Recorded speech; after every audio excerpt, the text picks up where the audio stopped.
You've learned to wear the stillness well. On the outside, you are a portrait of composure, of someone who has it figured out, or is at least managing the chaos with a quiet grace.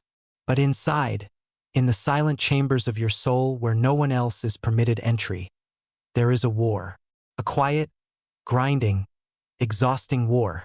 It is the war between knowing and doing. You feel a pull, a spiritual gravity towards something you know you must do, a change you must make, a word you must speak, a path you must take. And yet you remain, still, frozen, not by ignorance, but by a suffocating clarity. You know the what, but the how seems impossible, and the when is always not yet. You pretend you are fine, but your soul has been aching for truth, for alignment, for the profound peace that comes only when your actions finally match the whisper in your heart. You are not alone in this. The greatest prophets have stood on this very precipice. Joseph Smith, a boy in a grove of trees, once felt the same suffocating confusion, the same war between competing voices, just before heaven itself ripped open to answer him. He learned a principle that would define his entire life, a principle that is waiting to define yours. It was a truth of shattering simplicity, a key that unlocks the cages of complexity we build for ourselves. The prophet would later distill this divine wisdom into 5 powerful words. When the Lord commands, do it. It sounds so simple, doesn't it? Almost too simple for the intricate, tangled web of your life, for the weight of your responsibilities, for the depth of your fears. But simplicity is the language of God. It is the clear, cold water that cuts through the mud of our overthinking. It is the straight line that heaven draws through the crooked paths of our hesitation. This isn't a call to reckless abandon. It is a call to sacred decisiveness. It is an invitation to end the inner war. If this resonates with you, if you feel that familiar ache of spiritual stagnation, if you are tired of negotiating with heaven about the thing you've already been told to do, then let this be a sign. This is your moment. Let your soul answer with just one word. Write it, think it, feel it. Ready. Because the insights that are about to unfold are not just for your mind. They are for the warrior in you who is tired of waiting for a battle that has already begun. The truth is, the command has already been given. The question is not what it is. The question is, what have you been doing with it? You have been holding it, weighing it, analyzing it. You have been walking around it, studying it from every angle, hoping that if you look at it long enough, it will either change into something easier or disappear entirely. You have treated the living Word of God as if it were a dead artifact in a museum, something to be examined and debated but never, ever touched. The first great revelation in this path of spiritual decisiveness is the recognition of a profound, almost hidden truth. Simplicity is a divine attribute. We, in our mortal sophistication, have come to believe that complexity is a sign of intelligence, that a nuanced, multifaceted plan is superior to a simple, direct instruction. We want a 10-page report from heaven, complete with footnotes and appendices, risk assessments and projected outcomes. We pray for clarity, but what we are often asking for is a detailed contract that removes all requirement for faith. And the Lord, in His infinite wisdom and patience, often responds with a single, clear, and uncomfortably simple directive. Go. Speak. Write. Forgive. Begin. Stop. And we are left standing there with this raw, unadorned command, feeling almost cheated. It feels too small for the magnitude of our problem, too plain for the sophistication of our intellect. We think, surely, there must be more to it. And in that single thought, surely, there must be more, we reject the gift and begin the process of spiritual stagnation. Joseph was told to go to a hill and retrieve plates. Simple. He was told to translate them. Simple. He was told to organize a church. Simple. The instructions themselves were breathtakingly direct. The complexity, the opposition, the struggle, the pain, all of that came from the world's reaction to his simple obedience. It did not come from the command itself. You must separate the command from the perceived consequences. The command is pure. It is light. It is from God. The web of what-ifs and hows and buts is from you, from your fear, from the world, from the adversary. The first act of doing is to mentally and spiritually disentangle the pure, simple command from the cloud of complexity you have wrapped around it. See it for what it is, a straight path. You have been the one adding the detours, the roadblocks, the winding scenic routes of procrastination. Simplicity is the signature of the divine because it requires trust. A complex plan allows you to trust the plan. A simple command requires you to trust the commander. It strips away your illusion of control and forces you to rely on him entirely for the details. It is a terrifying and liberating realization. The reason you are overthinking the command is not because you are wise, but because you are afraid. You are afraid to take a step without knowing where your foot will land 10 steps from now. But that is the entire design. The Lord doesn't give you a map. He gives you a compass, and it only ever points to the next right step. Your job is not to understand the entire journey. Your job is to take that next step. When the command comes, "Forgive your father," your mind immediately floods with complexity. But he doesn't deserve it. It won't change anything. My family will think I am weak. How do I even do that without getting hurt again? You have taken a simple, divine instruction and buried it under a mountain of human reasoning. The command was not, "Figure out the socio-political implications of forgiving your father and present a thesis on its potential outcomes." The command was simple: forgive. The how is revealed in the doing. The strength is given in the attempt. The peace is found on the other side of the act, not in the analysis of it. For a moment, right now, I want you to silence the strategist, the analyst, the critic, and the worrier inside of you. Let them all leave the room. And in the quiet that remains, just look at the command. The one you've been avoiding. See it in its original, simple form. The thing you know you must do. Feel its purity. Feel its clarity. It has not changed. You have piled your fears upon it until you can no longer see it. The first step in doing is to simply see it again. See the command, naked and unadorned, and recognize that its simplicity is not a flaw. It is its divine fingerprint. It is proof that it is from a mind far greater and more loving than your own. A mind that knows the end from the beginning and is only asking you to trust him with this single, simple, beautiful, terrifying step. This leads us to the second pillar of spiritual action, a truth so fundamental it can re-architect your entire relationship with faith. We have been taught and have come to believe that action is the result of faith. We think, once I have enough faith, I will be able to do this difficult thing. We wait, we pray, we study, we plead for our reserves of faith to increase, believing that one day it will reach a critical mass, a tipping point, and then the action will become easy or at least possible. But this is a subtle and debilitating deception. It is one of the adversary's most effective tools for creating permanent paralysis in good people. The truth, the prophetic pattern, the divine model demonstrated in the scriptures from Adam to the present day, is this: action is not the result of faith. Action is a form of faith. It is the very substance of it. It is faith in motion. You do not wait for faith to act. You act to grow your faith. The witness, as Moroni taught, comes after the trial of your faith. And what is the trial if not the doing? It is the moment you step onto the water, the moment you leave the boat of certainty and analysis. The faith is not in believing the water will hold you. The faith is the step itself.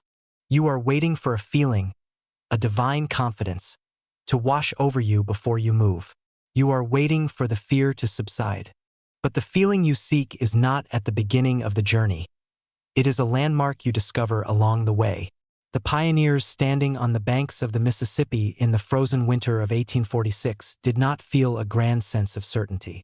They felt cold, fear, and profound loss.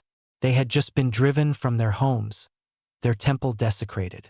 The command was to go west into an unmapped wilderness. They did not have enough faith to see the Salt Lake Valley. They only had enough faith to load the wagon. And then, when the wagon was loaded, they found they had just enough faith to yoke the oxen. And then, just enough to take the first step. And the second. Faith is not a reservoir. It is a muscle. It is not something you store. It is something you build through exertion. And right now, your faith muscle for this particular command has atrophied through inaction. You are looking at the great chasm you must cross and you are saying, I do not have the strength in my legs to make that leap. And you are right. But you are not being asked to leap the chasm. You are being asked to take one step. And in that step, you will find the strength for the next. This is the great paradox. The very thing you think you need in order to begin, strength, clarity, confirmation, courage, is the very thing that the beginning creates. It is the harvest of a seed you have not yet been willing to plant. Think of the story of the brother of Jared, a powerful example of this principle. He is commanded to build barges, but they have no light. He does the work. He builds the ships according to the Lord's simple instructions. Then he goes back to the Lord and says, We have done as you commanded, but we have no light. He doesn't stop building because the lighting problem hasn't been solved. He acts on the light he has, on the instructions he was given, and his obedience itself creates the platform for the next revelation. It is only because the barges are built, because he has done his part, that the conversation about light can even happen. His action created the new problem that required a new miracle.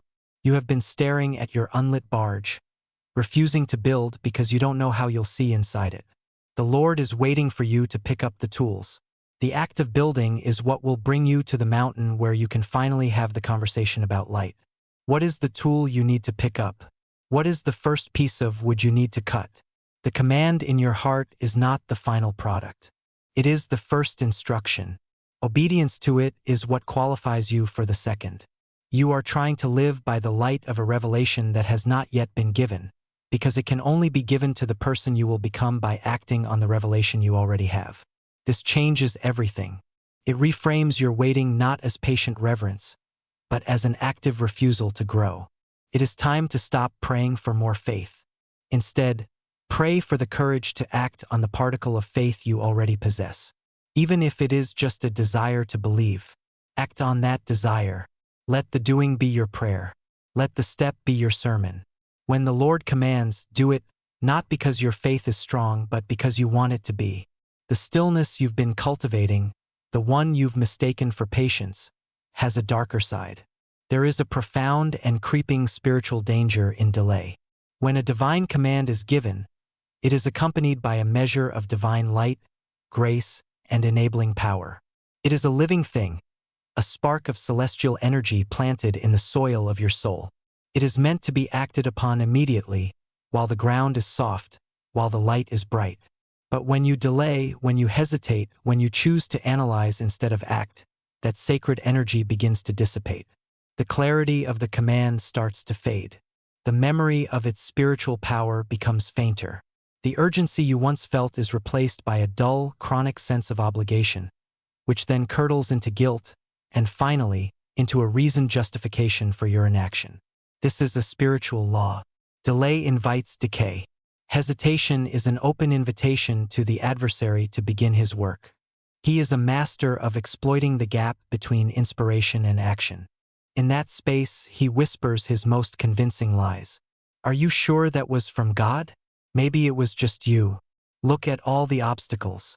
A loving God wouldn't ask you to do something so hard, so risky. The timing isn't right. You're not ready. You're not good enough. And because the initial light of the prompting has begun to dim due to your delay, these arguments sound increasingly reasonable. The warmth of the spirit is replaced by the cold logic of fear. The longer you wait, the quieter God's voice becomes and the louder the voice of doubt grows. You have experienced this. Think back to the moment the command first settled upon your soul. Remember the clarity, the quiet certainty, the feeling, however daunting, that this was the right path? Hold that feeling. Now compare it to how you feel about it today. Is it murkier? More complicated? Does it feel heavier, more impossible? That is not because the command has changed. It is because you have allowed time and inaction to erode the spiritual witness that accompanied it. The ground of your heart has hardened. What was once a clear, simple path is now overgrown with the weeds of your own rationalizations. Procrastination is not a time management problem. It is a faith problem. It is the slow, deliberate choice to trust your own fears over God's wisdom. Every day you do not act on the command is a vote of no confidence in Him. It is a subtle declaration that you believe your reasons for waiting are more valid than his reasons for commanding. This is a heavy thought, but it is a necessary one. You must see the danger for what it is. It is not a neutral waiting period. It is a slow drift into spiritual deafness. The spirit will not shout. If its whispers are consistently ignored, it will grow quiet. Not because it has abandoned you, but because it will not compete in a space you have willingly surrendered to noise and doubt. Joseph Smith's life was a testament to immediate action. When Moroni appeared, he went to the hill the next day.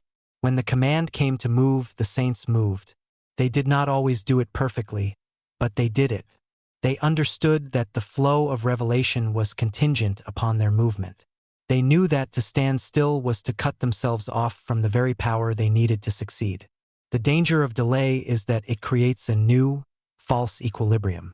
You get used to the low-grade anxiety of disobedience. The silent ache of misalignment becomes your new normal. You learn to live with the cognitive dissonance of believing one way and living another. And this state, this spiritual numbness, is one of the most dangerous places a soul can be. It is a gray twilight where you can convince yourself you haven't rejected God. You're just waiting on the Lord. But waiting on the Lord is an active preparatory state. It is sharpening your sword, mending your nets, preparing for the command. It is not sitting on the shore, watching the tide go out, ignoring the captain's call to set sail.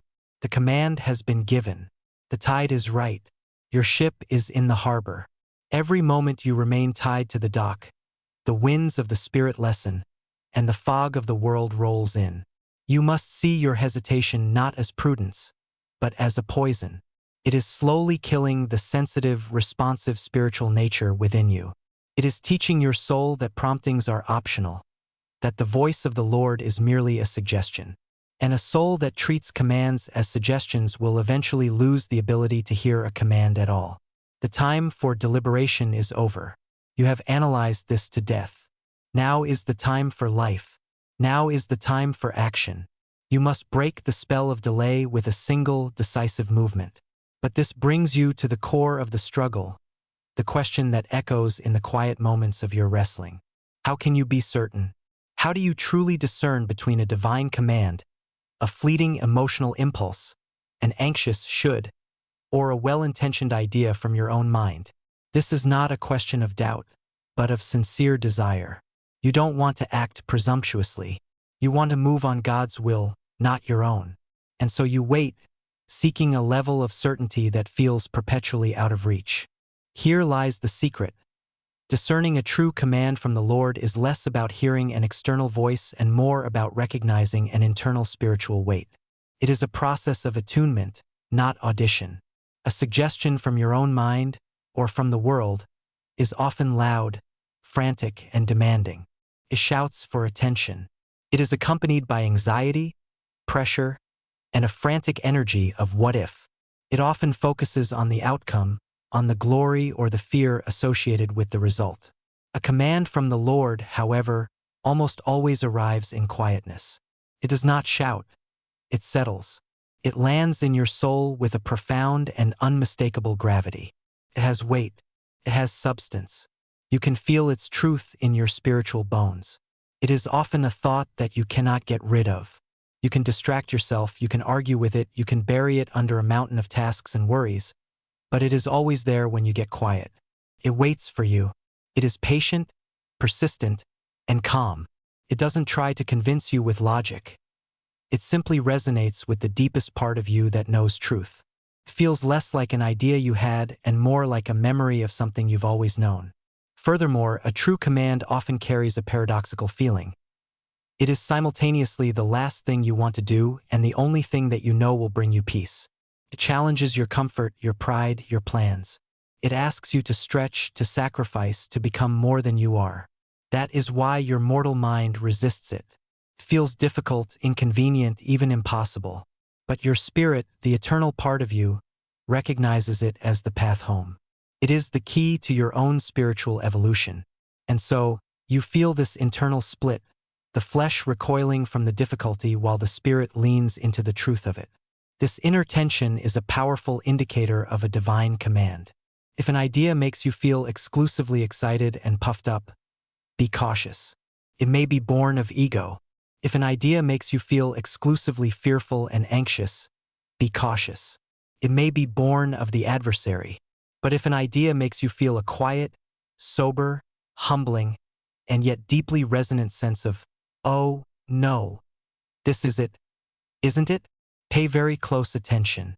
That is often the signature of the Holy Ghost. Another way to discern is to examine the fruit of the thought. Does entertaining this path, however difficult, ultimately lead your heart toward Christ? Does it point you toward service, humility, forgiveness, and faith? A command from God will always, in some way, refine your character and draw you closer to Him, even if the task itself seems temporal or strange. It is never about the task alone. It is about what the obedience to the task will make of you. Stop waiting for a burning bush or an angelic visitation. For most of us, most of the time, revelation is this quiet, persistent, weighty knowing. It is the thought that won't let you go. It is the path that feels both impossible and necessary. Your problem is not that you haven't heard the command. Your problem is that you have heard it, and its quiet certainty terrifies you. You have been asking God to shout, when all along He has been sustaining a powerful, unwavering whisper in the depths of your soul. The act of discernment is not to acquire more evidence. It is to finally surrender to the evidence you already have. It is to stop cross-examining the most reliable witness you will ever have. The still, small voice of the Holy Spirit testifying directly to your spirit. You have known for a long time. The real question is not, is this the Lord's will? The real question is, when will I find the courage to admit that I already know the answer? The command is the one that has survived all your arguments against it. It's the one that remains solid and true in the stillness after your storm of rationalization has passed. That is the one. Now, what will you do with it? The human mind, when faced with a monumental task, often collapses under the weight of it. You look at the command. Start the business, heal the relationship, write the book, move to a new city, and you see 1,000 steps, 1,000 potential failures, 1,000 moments of pain and uncertainty. The sheer scale of it paralyzes you, and so you do nothing. You remain frozen at the starting line, convinced that the journey is too long, the mountain too high. But here you are bumping up against another one of heaven's sacred paradoxes. The first step is the entire journey. In the economy of the spirit, the decision to begin and the physical act of taking that first small, faltering step holds almost all of the power. The universe, both seen and unseen, does not respond to intention. It responds to initiation. Momentum is a spiritual force, and it is generated not by the great leap you envision in the future, but by the tiny, concrete movement you make right now. Think of a massive ship at sea. To turn its course requires a colossal amount of energy. But the entire direction of that vessel is determined by a relatively small piece of metal at the back, the rudder. And the rudder itself is moved by a small wheel in the hands of the pilot. The spiritual command in your heart is the destination. Your fear is the vast, overwhelming size of the ship. But your agency, the power God has given you right now, is the ability to turn the wheel. Just a few degrees. The act of starting, of taking that one small step, is you turning the wheel. And once the rudder of your will has shifted, the currents of grace and divine assistance can begin to work on the hull of your life, slowly but surely guiding you in the new direction. You have been fixated on the destination, trying to teleport yourself to the final harbor, and it has overwhelmed you. God is simply asking you to turn the wheel. What is the smallest possible action you can take that aligns with the command? Not the grand gesture, not the finished product, the first simple, tangible step. If the command is to forgive, the first step might be to simply write down the person's name on a piece of paper and the words, "I am willing to begin." If the command is to get your health in order, the first step is not a marathon. It is putting on your shoes and walking to the end of the driveway. If the command is to write a book, the first step is not 300 pages. It is opening a document and writing one true sentence. We despise these small beginnings. Our ego wants the dramatic transformation, the overnight success. But God consecrates the small, obedient step. That single step is a declaration to all of heaven that you are serious. It is a signal that you are moving from being a hearer of the word to a doer. And in that movement, power is unlocked. Resources you didn't know you had appear. Insights you couldn't have foreseen are granted. The path forward, which looks like a solid wall of fog from where you are standing, begins to reveal itself, but only one step at a time as you move into it. Joseph Smith wasn't commanded to restore the entire gospel in one day. He was commanded to go to the grove. One step. Then he was commanded to go to the hill. One step. Then he was commanded to find a scribe. One step. The entire majesty of the restoration was built not on one grand, sweeping action, but on a long, arduous, and often tedious sequence of single, obedient steps. He mastered the art of the next right thing. And that is all that is being asked of you. Stop looking at the entire staircase. It will only dishearten you. Just look at the next step. Your focus has been too wide. You have been trying to solve for step 73 while refusing to take step 1. Bring your focus in. Narrow it down to this day, this hour, this moment. The question is not, can I do this entire, massive thing? The question is, can I take this one tiny next step? The answer to that is always yes. The power to do that has already been given to you. The grace is there. The first step is the entire journey because it is the only step you can ever take. The past is gone. The future is an illusion. All you have is the eternal now and the choice it contains. Take the step, turn the wheel, and trust that the very act of moving is the prayer that heaven has been waiting to answer. This brings us to what is perhaps the most difficult and most defining principle of spiritual action. It is the trial that separates the believers from the disciples. You must be willing to move without the full picture. You must consecrate your need for certainty. Our modern world is built on data, on predictability, on 5-year plans and guaranteed outcomes. We are conditioned to demand clarity before we commit. We want to see the end from the beginning. And so we bring this consumer mindset to our relationship with God. We pray for a sign, for a confirmation, for a detailed itinerary of the journey He is asking us to take. We say, Lord, I will go where you want me to go. But first, please show me the map. Show me the terrain, the obstacles, the timeline, and the final destination. Once I have reviewed the plan and deemed it acceptable and safe, then I will follow you. And heaven remains silent. Because that is not faith. That is negotiation. Faith, true Abrahamic faith, is the willingness to act on the light you have, trusting that more light will be given as you move forward into the darkness. It is Lehi leaving Jerusalem, not knowing beforehand the things which he should do, but going anyway. It is the core test of mortality. Will you trust the giver of the light more than you trust your own need to see? Stay with me now. This is the moment. This might be the insight meant for you today. The reason you are not moving is because God has only given you enough light for one step, and you are demanding a floodlight that illuminates the entire valley. You are treating His sacred pattern of revelation as a deficiency. You think the lack of a detailed plan is a sign that the prompting isn't real, or that God is not invested. But the truth is the exact opposite. The fact that He is only giving you the next step is the ultimate sign of His investment in you. He is not interested in just getting you from point A to point B. He is interested in the person you become on the journey, and the character traits He wants to build in you.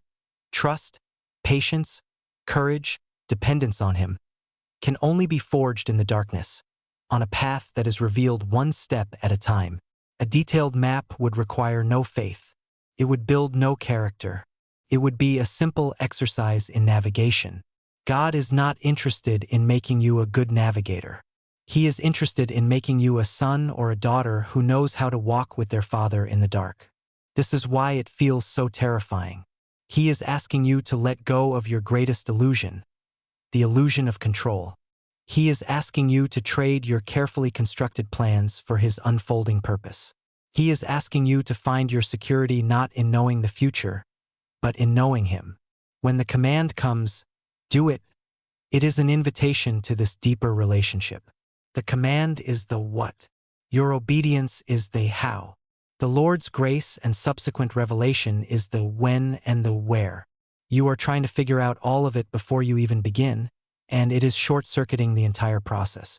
Your insistence on seeing the full picture is the very thing preventing the picture from ever unfolding.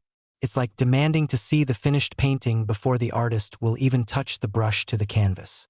The art is created in the process, in the trusting strokes made in the moment. So, what is the one step he has illuminated for you? That is all you have. That is all you need. Do not worry about the step after that. That is not your concern today. Your concern is the light you are standing in right now, and the small patch of darkness it illuminates just ahead. Your obedience to step into that patch is what will cause the light to move forward with you. The witness does not come before. The confirmation does not come before. The full picture does not come before. There is only the quiet command, the particle of light, and your choice. This is the sacred ground where souls are made. Are you willing to walk a path you cannot see, guided by a voice you can only feel? Your answer to that question will determine everything. There is a subtle, ego-driven trap that can ensnare even the most obedient souls. We can become attached to the outcomes of our actions. We hear the command, we choose to act, but we do so with a preconceived notion of what success should look like. We are obedient, but our obedience is conditional. We do it, but we expect a certain result. And when that result doesn't materialize in the way we imagined, our faith falters. We question whether we heard the command correctly. We feel disillusioned, perhaps even betrayed. This is because we have misunderstood the nature of the command. The directive from heaven is almost always about the process, not the product. The Lord's primary concern is what the act of obedience will make of you, not what you will make of the act of obedience. The command is to do it, not necessarily to succeed at it in the way the world defines success. This is the principle of consecrating the outcome. It is a profound act of spiritual maturity. It is the ability to separate your obedience from the results of that obedience. Your responsibility ends with the faithful, diligent, whole-souled effort to do what you were commanded to do. The outcome, the result, the harvest, that belongs entirely to the Lord. This is one of the most liberating truths you can ever embrace. It frees you from the paralyzing fear of failure. If your job is simply to do, and the results are up to God, then you cannot fail. You can only be obedient or disobedient. Think of the prophet Abinadi before King Noah. Was his mission a success? In worldly terms, it was a catastrophic failure. He was rejected, scorned, and burned to death. He converted no one in the room, except for one man, Alma. But Abinadi wasn't commanded to convert the court of King Noah. He was commanded to deliver a message. He was commanded to do it. He did. He was perfectly, gloriously successful in his mission because he was perfectly, gloriously obedient. The outcome, the conversion of Alma, which would lead to the spiritual salvation of generations, was the Lord's business. Your command may be to start a difficult conversation with a family member. You are not commanded to heal the relationship in one sitting. You are commanded to open your mouth and speak the truth in love. Whether the other person's heart is softened or hardened is their agency. That is their stewardship. Your stewardship is the obedience. You consecrate the outcome to God, trusting that He, in His infinite wisdom, will do with your faithful offering what needs to be done. This detachment from results allows you to act with a pure, quiet confidence. You are no longer driven by the anxiety of performance. You are moved by the simple peace of alignment. It doesn't matter if people praise you or mock you. It doesn't matter if your efforts bear immediate fruit or seem to fall on barren ground. You did what the Lord commanded. You can stand before Him with a clear conscience. This is the source of the unshakable peace you see in the lives of the prophets. They were often engaged in ventures that, by any worldly metric, were failing miserably. They were driven, persecuted, and maligned. Yet they possessed a deep inner stillness. This was because their validation did not come from the world or from their results. It came from the quiet witness of the Spirit that they were in harmony with the will of God. They were doing what they were told, and for them that was enough. Look at the command you are facing. How much of your hesitation is tied to a fear of the outcome? A fear of looking foolish? A fear of investing your heart and soul into something only to have it fall apart? A fear of not getting the result you want? Now, what if you could let all of that go? What if you could mentally and spiritually hand the results over to God before you even begin? What if you could say, Father, I will do this thing. I will give it my all. And whatever comes of it, I trust you. The outcome is yours. My only goal is to be found obedient. Can you feel the burden that lifts with that prayer? The fear loses its power. The ego steps aside. All that is left is the pure, simple, powerful act of doing. Your work is to plant the seed. It is not your work to command the sun or the rain. Do your part. Plant. Then let go. There is a peculiar and often deeply unsettling spiritual phenomenon that you must be prepared for. It is the silence that follows obedience. You have wrestled with the command. You have overcome your fear and complexity. You have taken the first step, you have moved without the full picture, you have consecrated the outcome. You have done the hard, terrifying thing. And in the moment after the action, you expect something. A confirmation, a feeling of peace, a sign from heaven that you did the right thing. And very often, what you receive is a profound, deafening silence. The heavens feel closed. The warmth of the spirit that prompted you seems to have withdrawn.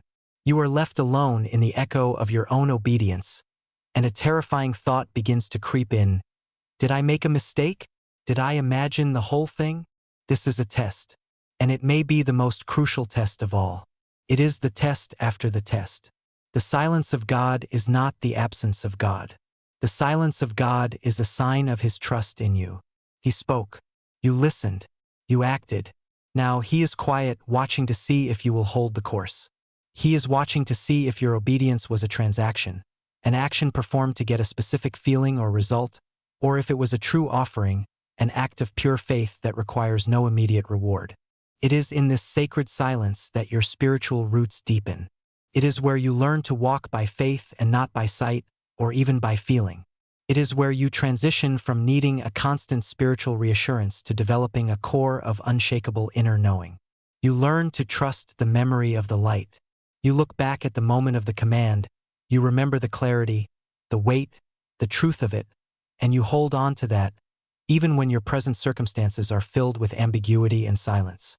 This is the faith of Enoch, of Abraham, of Moses. They went for long periods, doing the work, holding the line, without daily or hourly manifestations. Their faith was not a fragile thing that needed constant watering. It was a deep, abiding principle of trust that had been forged in the fires of obedient action and solidified in the quiet aftermath. When you have acted on a command, and you are met with silence, do not panic. Do not immediately reverse course. Do not frantically seek a new revelation to validate the old one. Stand still. Hold your ground. Continue walking in the direction you were pointed. This silence is a sacred space. It is a classroom. God is teaching you to rely not on the feeling of His presence, but on the fact of His promises. It is in this quiet space that the true nature of your character is revealed and refined. Will you still believe when you do not feel? Will you still trust when you do not see? Will you still obey when the only voice is the echo of a command already given? Your answer to these questions is what builds the bedrock of a testimony that cannot be shaken. The adversary loves this moment of silence. He will rush into that vacuum with his most insidious arguments. See? Nothing happened. You were foolish. God has abandoned you. You must recognize this for the temptation it is. It is the final attempt to undo your faithful action. You must answer it not with a new feeling, but with a settled conviction. I know what I was told. I did it. I will continue to do it until I am told otherwise. The silence is not a sign of His displeasure. It is a sign of my graduation to a new level of trust. Embrace the silence. Do not fear it. It is not empty. It is pregnant with possibility.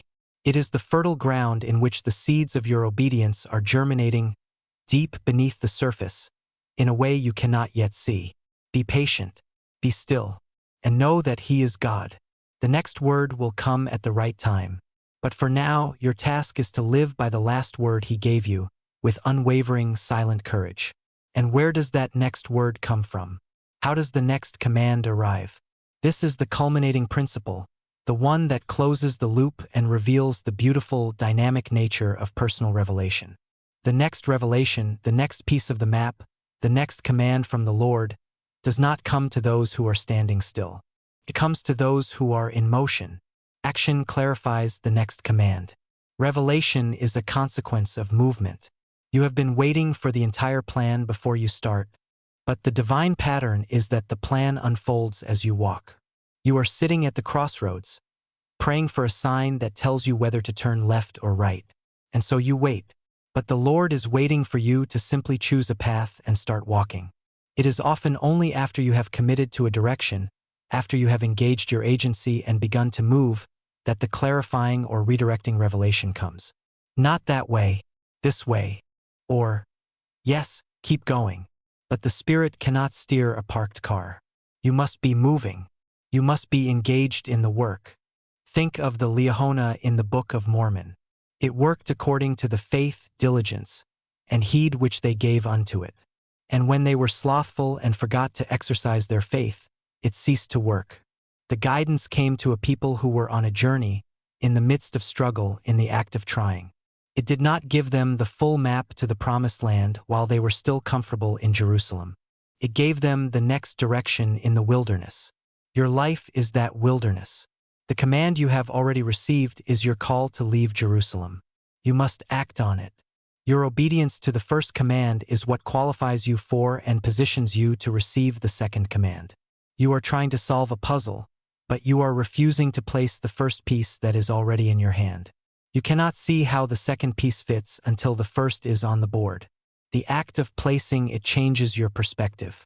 It reveals new angles and connections you could not have seen before. The doing itself is a form of revelation. In the very act of trying, you learn things. You discover your own strengths and weaknesses. You encounter obstacles that refine your questions. Your prayers change. Instead of praying, "What should I do?" you begin to pray, "I am doing what you told me. I have encountered this problem. How do I solve it?" This is a much more powerful and specific prayer, and it is a prayer God loves to answer. He is a partner in the work, but he will not do the work for you. He reveals his will to his collaborators, not to his spectators. Joseph Smith learned this principle perfectly. The Doctrine and Covenants is a record of a man in constant motion. The revelations came as he was translating, as he was organizing the church, as he was building temples, as he was moving a people. They were contextual, practical, and responsive to the needs of a work in progress. He was not sitting in a room waiting for a complete theological treatise to be dictated to him. He was acting, and the heavens were opening in response to his action. So if you feel that you lack clarity on the long-term vision for your life, if you feel that God is being silent about your future, ask yourself this question. What was the last clear thing he told me to do? And are you doing it? The key to the future revelation you seek is almost certainly locked inside your obedience to the past revelation you are ignoring. Your spiritual hunger for more light and truth is good and holy, but you cannot receive more until you have been a faithful steward over what you have already been given. The command that rests on your soul right now is not a distraction from your greater purpose. It is the gateway to it. The simple, difficult, and perhaps seemingly small act of obedience that you have been avoiding is the very door you must walk through to get to the next room of your life. Stop waiting for more. Start doing with what you have. Move. Begin. And you will find that the path is not illuminated for you from a distance. Rather, it is like a path of stones that light up under your feet, but only as you step on them. The light for the next stone will not appear until your weight is fully committed to the one you are on. Step forward. The light will be there. And so we arrive at this moment. You and I here in this quiet space. The principles have been laid out. The patterns have been illuminated. The psychology and the spirituality of divine action have been explored. But none of it matters. It is all just theory, just words in the air, until it lands in your heart and demands a response. This is the moment of emotional surrender. This is where the sermon ends and the personal ministry begins. Let's be honest with each other, you and your own soul. What is it? What is the command you have been burying under layers of sophisticated excuses? Let the name of it rise in your heart right now. Don't flinch. Don't look away. See it. The thing you know you must do. The thing that has been haunting the edges of your thoughts for weeks, or months, or perhaps even years. The thing that surfaces in the quiet moments before sleep and in the stillness of your most sincere prayers. That is the one. And now let's look at the fortress you have built around it. The walls of your hesitation. What are they made of? Is it the fear of what other people will think? The terror of being misunderstood, judged, or rejected by your family, your friends, your community? Are you more loyal to the opinions of others than you are to the whisper of God? Let that question sit with you. Is it the fear of inadequacy? The deep, gnawing feeling that you are not good enough, not smart enough, not talented enough, not holy enough to do what is being asked of you? Do you believe your insufficiencies are greater than God's power to enable?